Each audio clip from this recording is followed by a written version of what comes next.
Welcome to Vermont Artists and Authors, where we interview great storytellers and artists from the amazing Green Mountain State. This is episode 38. I'm your host, Barney Smith of Storycomic.com, and we're excited to have with us the internationally acclaimed children's book author of Our Scrumptious Lake PHYTOTASTIC, Sandy Murphy. And I'm excited too. The first thing I do, I noticed your book. I remember noticing your book on Facebook, and I remember seeing that. I'm like, this is got an 8-year-old who loves reading kids comics. Serendipitously, I ran into you at the Jericho. It was like the Jericho farmer, like that fall harvest market. Yeah. Well, it was the first. So first of all, I recognized the book cover, and I said, I know that book. My 6-year-old, my 8-year-old just gravitated towards the puppets. I had Phytoplankton. Okay, yep. And I also had General Butler. Mm-hmm. And I had Miss Biggie Mouth. Biggie Mouth, the pink one, right? Yeah. Those are really the main characters. The main characters are Phytoplankton and Vermaid. Mm-hmm. However, General Butler and Miss Biggie Mouth would be right below them in rank. Right. In ranking of character ranking. Yeah. There's some humor inside of it. It's very much an amazing kids comic that you put together, and you put it together with, you had some friends that helped you out. Karen Neeson helped you out with that, kind of wrote it and also did some illustrations. But then you also had a local cartoonist that is in Vermont, and Mark Hughes helped you out with most of the illustrations, correct? That's correct. Absolutely. It was, and the collaboration was, went beyond the three of us, but certainly we were the authors and illustrator. Yeah. So talk to us. You have a passion for this field, and I just want to kind of give people a little bit of background of what the genesis of this kids middle grade graphic novel came from.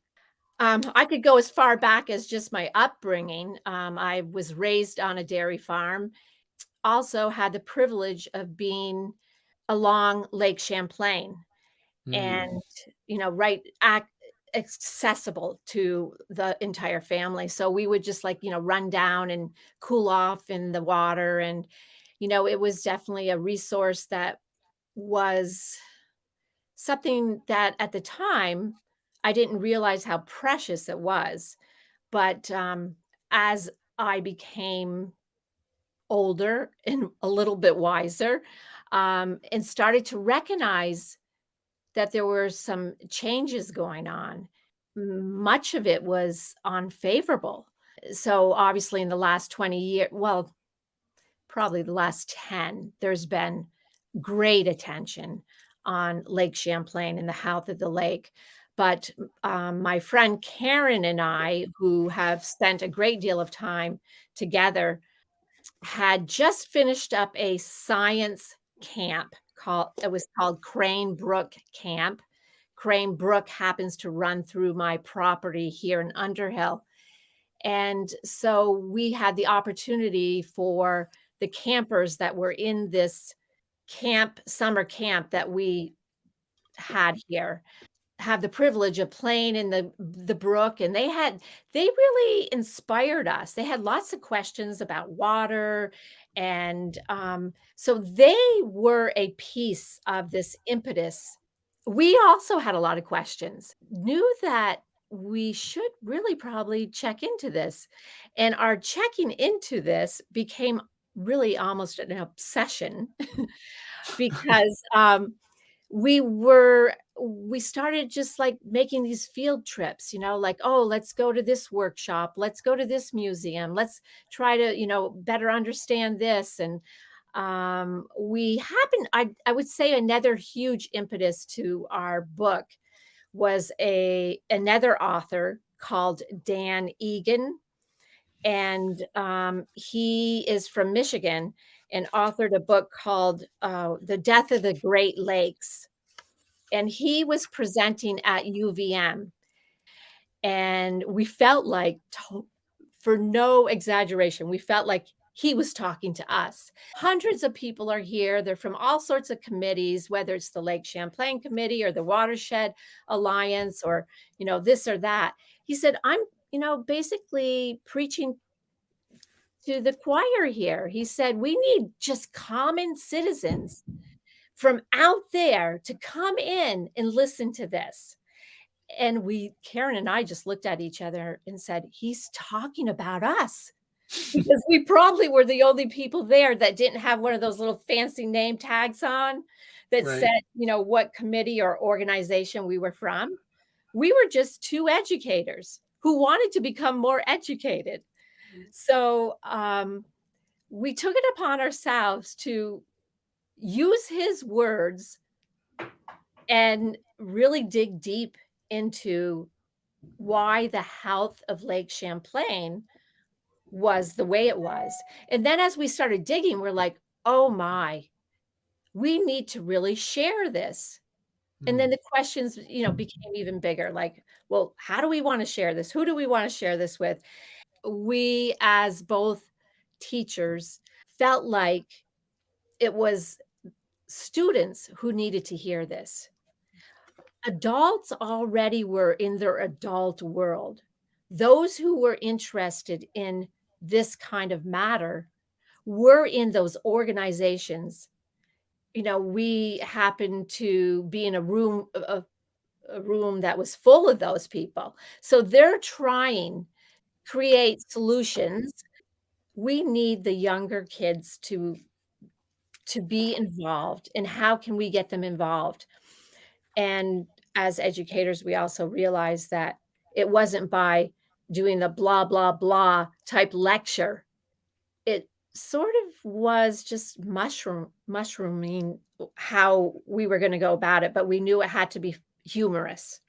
We knew it had to be entertaining.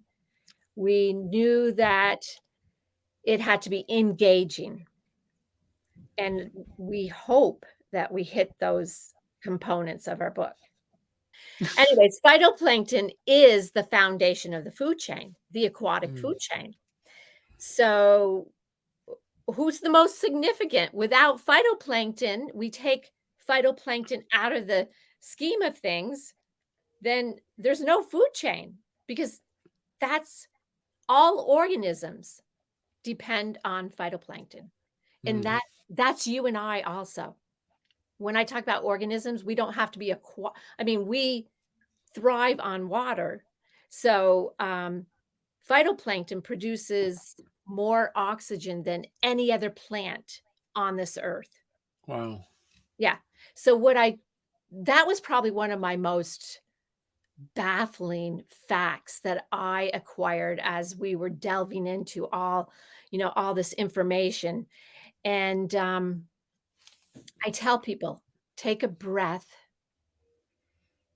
then take another breath, and then thank phytoplankton.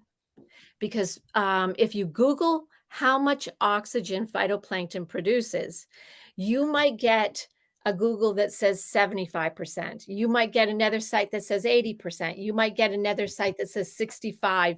But one thing we know for sure is it's 50% or greater.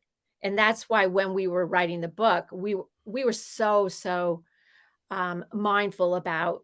So the book is based on facts, even though it's a fiction story. So in the book, I believe we reference phytoplankton as producing more than half of the oxygen. Right. Yeah. And so you came, so you made the decision to have a based off of phytoplankton. So you have amazing characters in here. Was that, who came up with all the fun and engaging, characters that are in the graphic novel? Well, both Karen and I mean, we collaborated on a weekly basis. And at times it became pretty silly. Karen's a pretty silly person too. And she's extremely creative. And us two together were a bit combustible at times, with just like the energy flowing. And, there was sometimes we're like, okay, cut. we're getting a little out of hand. But we knew that the characters had to be ones that would be relatable. I guess that's the most effective word to use. And so we wanted to make sure that these characters reflected personalities that are just out there in the world. And whether you're 7 years old, 12 years old, or 50 years old, we all know these personalities. I'll start with Vermaid because Vermaid is the lake limnologist. She is a mermaid. Her name, Vermaid, comes from the Green Mountains, the state of Vermont. And she is of Abenaki heritage. So if you see the pictures of her tail and you look really closely, you'll see some patterns that we sought out that would reflect the Abenaki patterns that are typical.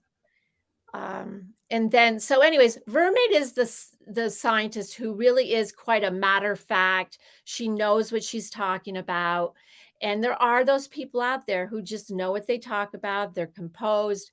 And again, she's the speaker of the lake. Then we have General Butler, who is, should I show you the puppets as I'm speaking? Yeah, if you want to, go for it. Okay, Yeah. I'll show you.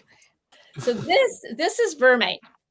We wanted her to not be someone really, really beautiful, but someone that's middle-aged and female, scientist, making reference to General Butler, who is named after a famous shipwreck in Lake Champlain. And he can be kind of gruff at times, and sometimes for good reasons.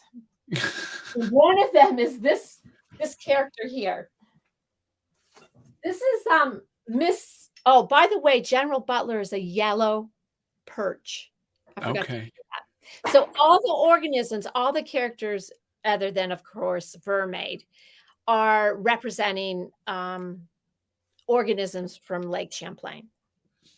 So this is Miss Big Mouth Bass, who is a largemouth bass. And she will do anything to get attention, and particularly from General Butler.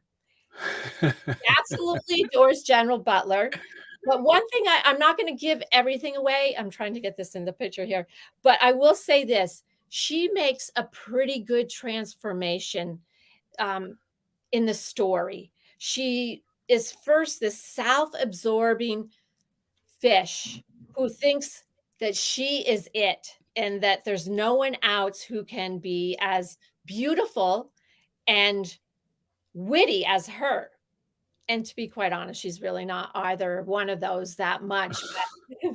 But with that said, it's all a matter of different interpretations or whatever.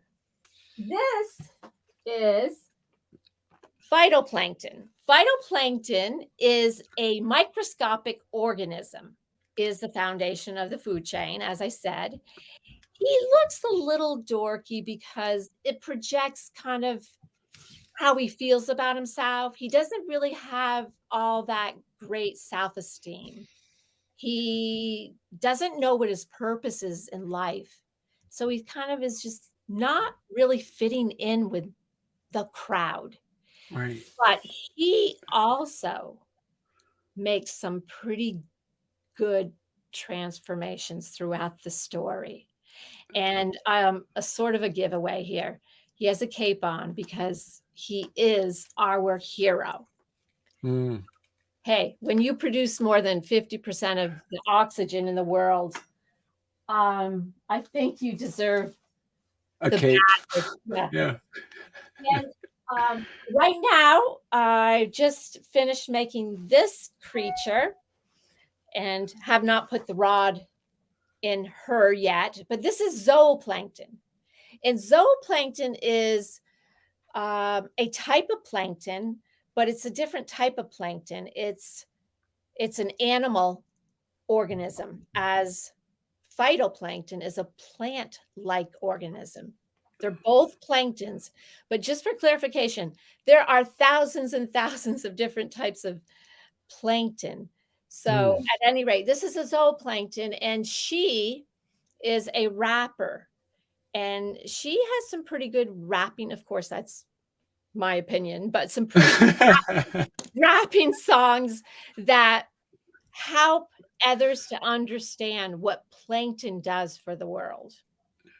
So those, and right now Champ is not here because that's another creature I'm working on, but we cannot have a book about Lake Champlain and not have Champ in it. Right. Yeah. Yeah. Of course. I know, because this book is 94 pages. It is a huge graphic novel. It is not, it's to be clear, this isn't like a tiny children's book that you would sit down and read at a bedtime. This is, what challenges or opportunities did you find writing out a graphic novel, like a children's graphic novel script, as compared to, like, say, like a long form prose? Oh, where do I start? There are all sorts of challenges. Some of it was really organic, though, where it was just like Mm, we started bursting these ideas out and then realizing, okay, we need to get some sort of sequential event going. And so then we would back up and start to talk about, where the plot was going to be happening, and where best to put it. And because basically the the peak, or the climax, is the cyanobacteria bloom. From there on, it's all a matter of like seeking out those solutions and whatever. There were so many challenges. I just don't know where to start. But in the same breath, I have to say it was a lot of fun. It was an exhausting journey, but it's not one that I would ever regret, because it was mm, just such it, it was self-fulfilling in the sense of I learned so much myself. We mm. started out with all these questions, and all of a sudden I feel like I can talk about these organisms with some sort of depth to it. Did you have Mark Hughes already involved, or did you say we need to now we need to find an illustrator for this? So when we thought we were done with the story, we thought we were close to it, we were like, okay, we need to start finding an illustrator. And we did do a number of interviews to try to find the right person to illustrate this book. And as we started to make decisions, Right. we recognized that a big piece of what we wanted was this to be as much Vermont based as possible. And so we hands down chose Mark, and we are very grateful for choosing Mark. Mm. Um, he tolerated a lot.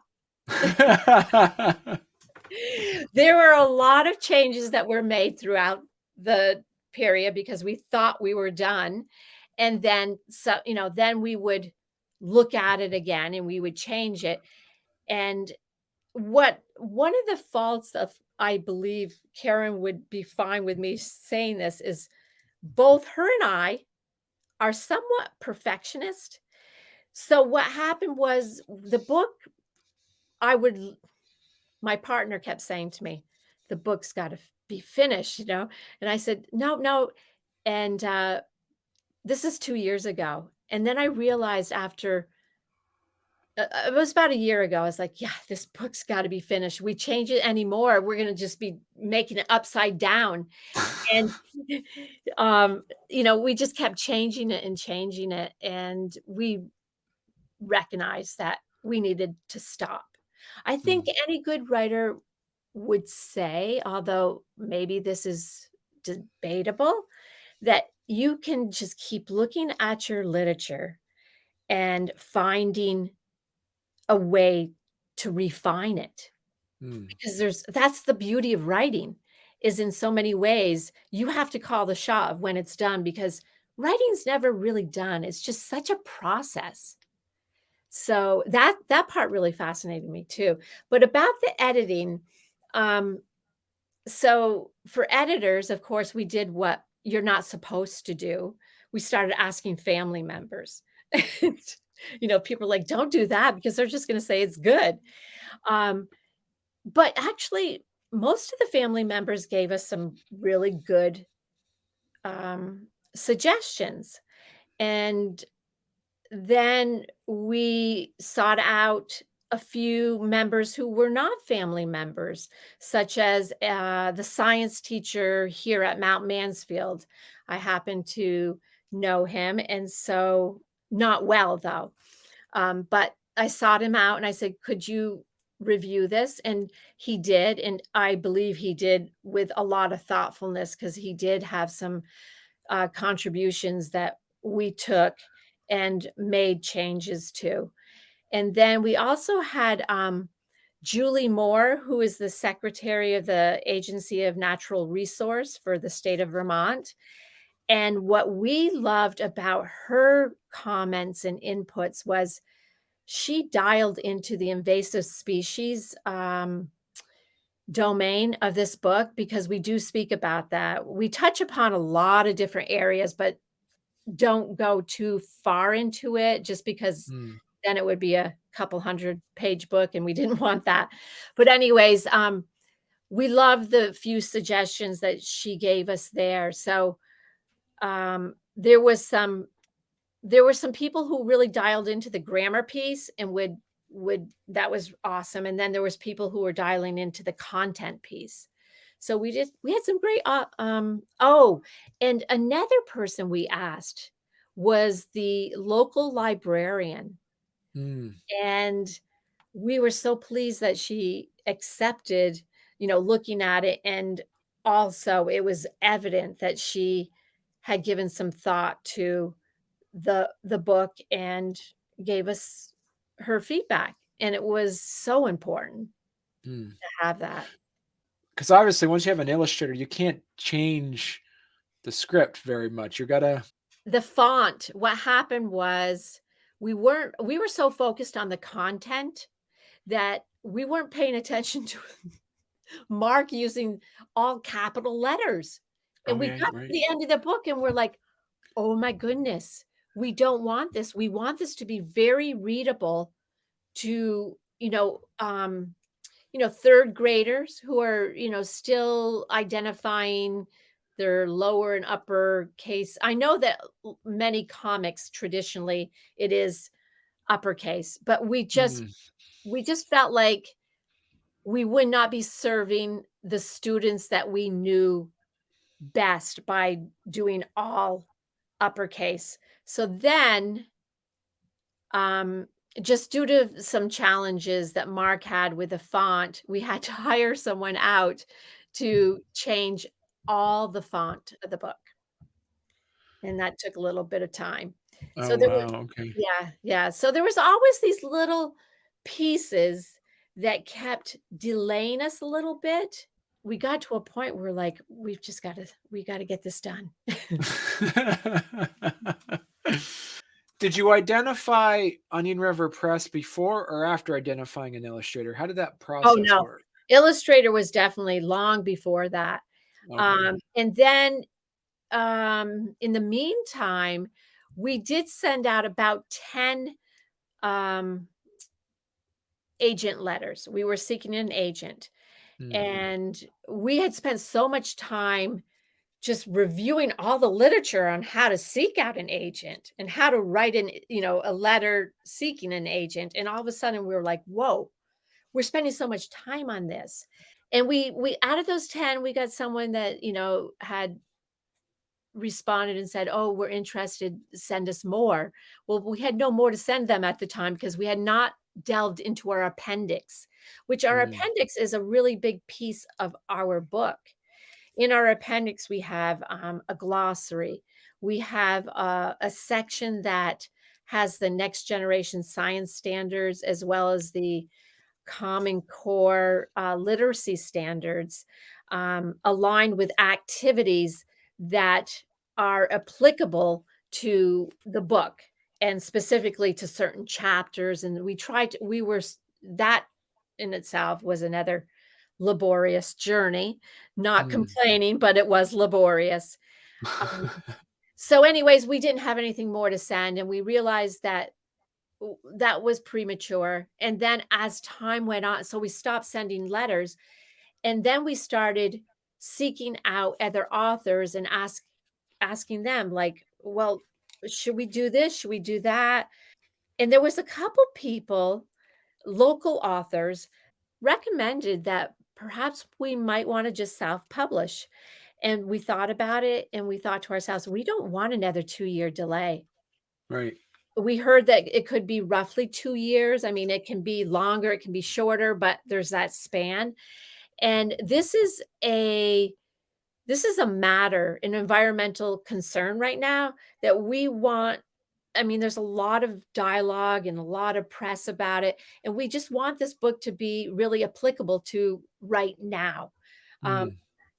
hey, in some ways, I hope that the book is not needed in about 5, 10 years because we're all so fine with all the how Right. lakes, period. But we just wanted it to be in a timely manner.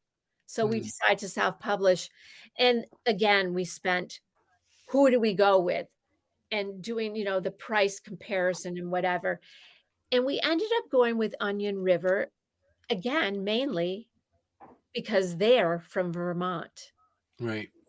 And we just felt like, hey, homegrown. We have, a person doing our font from Vermont. We have the illustrator from Vermont. The authors are from Vermont. We just decided we wanted to really stick with a homegrown piece. Right. I Yeah. mean, you can't. I mean, as a children's graphic novel, you can't get any more in Vermont by having an Abenaki mermaid with Lake Champlain having Champ. I Yeah. mean, it's pretty much very, as you say, very Vermont themed, Yes. especially with the main mission and values of environmental stewardship is important too. So, Absolutely. I did wanna just mention one thing about, Vermaid again, and that is we recognized that it was crucial for us to have that be something that was acceptable within the Abenaki tribe, and mm, so we sought out speaking to a few different people. A little bit more time with was Melody Brooke Walker, who is one of the people that I guess you would call endorsed our book in the back of the book. Excuse me, I called her Melody Brooke Walker, Melody Walker Brooke. So she is, one of the prominent Abenaki people who has served in a couple different capacities. And we had some great conversations with her, and she went back and spoke to some other people within the Abenaki tribe, and she said, "Yes, this is something that we're okay with," and mm, kinda gave us the thumbs up. So, we were trying to be sensitive with so many different pieces, and we right. also just wanted to be also careful about how we presented things. And so because there's obviously a very large educational component to this, are there uh, other and I think you had like coloring pages and there's other educational materials that come with the book as well? Um, yeah, well, the book itself, I mean, the back of the book is just all in itself like a you could use as a curriculum, and interesting Okay. enough that you're mentioning that because I am working with a school in Southern Vermont right now, twice a week. Um, I am meeting with, 2 different small classes, and I am using this book, to essentially enhance their understandings of the cultural and history and ecological pieces of Lake Champlain, as well as just a better understanding of all freshwater. So Mm, that's exciting that I have that opportunity to be using this book, and implementing a curriculum. So I'm hoping we've been so busy with just publishing it, finally getting it published, but And now we're realizing we're up against a whole nother hill. It's like now we have to market, and that's not something that we have done very well at all. And I'm hoping that the pieces will start to take place and propel us into a different mode. Both Karen and I are not really savvy when it comes to social media, so I think that's put us behind a little bit. But the puppets, one of the main reasons for the puppets is the hope to go into schools and present uh, possibly a portion of the book. Right now, I did do a presentation at Grand Isle State Park at the end of August when the book had just come out, and I was like, I've got to do something this summer. So I took chapter 8, and it was such a glorious opportunity. I was at the beach on Grand Isle State Park with my puppet set up, and in the background is Lake Champlain. And it was a sunny, beautiful day, and I had the opportunity to talk about cyanobacteria bloom to there was 50-ish people there, and it wasn't even advertised, so I just felt so privileged to be able to talk about this to these people who I had a lot of meeting to. Obviously, they care about the lake. They were there, and I'm Right. hoping that this is gonna happen more. I do know that the state park has welcomed me to do more of this. So that is definitely a plan for the upcoming summer, but Right. hopefully lots of other plans too. And so what do you so because as you said there's some really good curriculum ideas for this. You're doing some school talks. Where else do you see this going? Do you see yourself putting any like sequel books to this? Because you kind of created a good theme here. Are you and Karen must be chatting about some ideas that are spawning off of this. Actually, right now, I think both of us are just so like, we need a break. And we haven't really, I don't think thought about it any further than that. So who Right, knows? Who right. knows? Leave Who all knows? windows open. So Sandy, if people want to learn more about the book, what is the best place they could go to? Well, I love promoting local bookstores. So Mm, I would say right off the bat, if you're interested in the book, go to a local bookstore.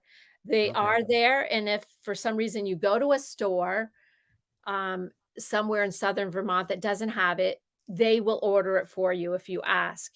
Obviously, you can go to the website, our website, phytotasticlakes.com. Um, and you can go to Amazon as well. Yeah. So And there's a they could couple. also go through. They could also, if they'd like, they could go through Onion River Press as well to Right. purchase it. Yeah, Yeah. yeah. Yeah. And so if you are local to Burlington, that it is available also at Phoenix Books, as Yes. Yeah. mentioned as well. Yeah. Yeah. It happens to be in a couple bookstores like Heroes Welcome in North Hero. It happens to be in the Waterbury bookstore on Bridgestone, I believe it's called.